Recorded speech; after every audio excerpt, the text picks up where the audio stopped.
So let's set the scene. You've come to church, you've prayed, you've cleared your mind of all thoughts, you sang a song, you prayed some more, you prepared to receive Holy Communion, you received Holy Communion, you sang another song, you prayed, and now what? What happens next? Anything and everything happens next. Part 1 of living a Eucharistic life means that you are now more capable of receiving an abundance of graces. Why? Because Christ is in you, literally. Physically, spiritually, emotionally, and mentally, He has consumed you body and soul. And all He wants to ask of you is, what can I do for you? What do you desire most? This is an opportunity for you to ask for an incredible thing. And I don't mean something like cool clothes or a new car, an iPad, Justin Bieber tickets. I mean, you can ask for a pure heart full of love.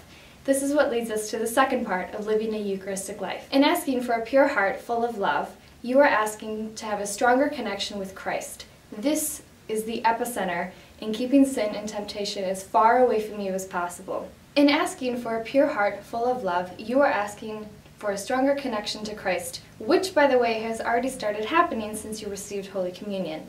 The stronger connection to Christ is the epicenter against avoiding sin and temptation in your life. So the more you go to Mass, the more you receive communion, the stronger you are in that connection. Christ wants to make you whole. He wants to make you whole and happy. Matthew Kelly once said, "Our lives change when our habits change." So make it a habit to go to Mass as often as possible. The more you do this, the more whole you will feel. And speaking of changing habits and having a happier life, part 3 of living a Eucharistic life is the transformation of your heart into one that desires a service for others. Think of our Blessed Mother Teresa. She was wonderful at this. And it wasn't because she was a superhero or because she felt obligated to. It was because the closer she was to Christ, the more she felt she needed to serve those in need. Think of the Beatitudes. Blessed are the poor, for theirs is the kingdom of heaven. Blessed are those who mourn, for they shall be comforted. And blessed are those who are meek, for they shall inherit the earth. Think on these and pray on these. What are some things that you can do to help others, to help your neighbor, to help the homeless, the poor, the needy, the lonely? Service doesn't have to be big movements. All it requires is a heart full of love. The more you have love, the more you will want to serve others. Part 4, and last but certainly not least, of living a Eucharistic life is something really simple. Living a Eucharistic life means that you will be able to see the beauty in the world around you. That's kind of it. You will be able to see colors a lot more differently. You will feel good about yourself more often. You will find hope in hopeless places. You will be able to turn a bad situation into something good.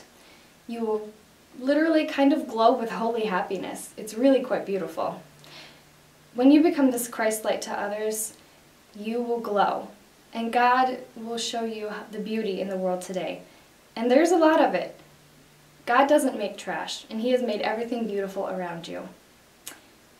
The more you see the beauty around you, the more in love you will feel, and you'll never want to feel differently. To recap, everything good can happen with Jesus.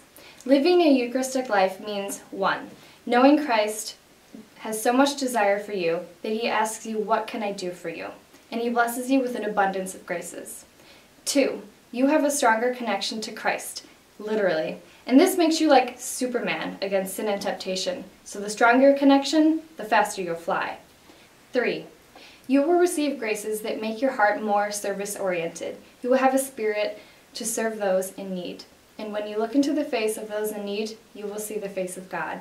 Lastly, you will find beauty in the simple things of the world.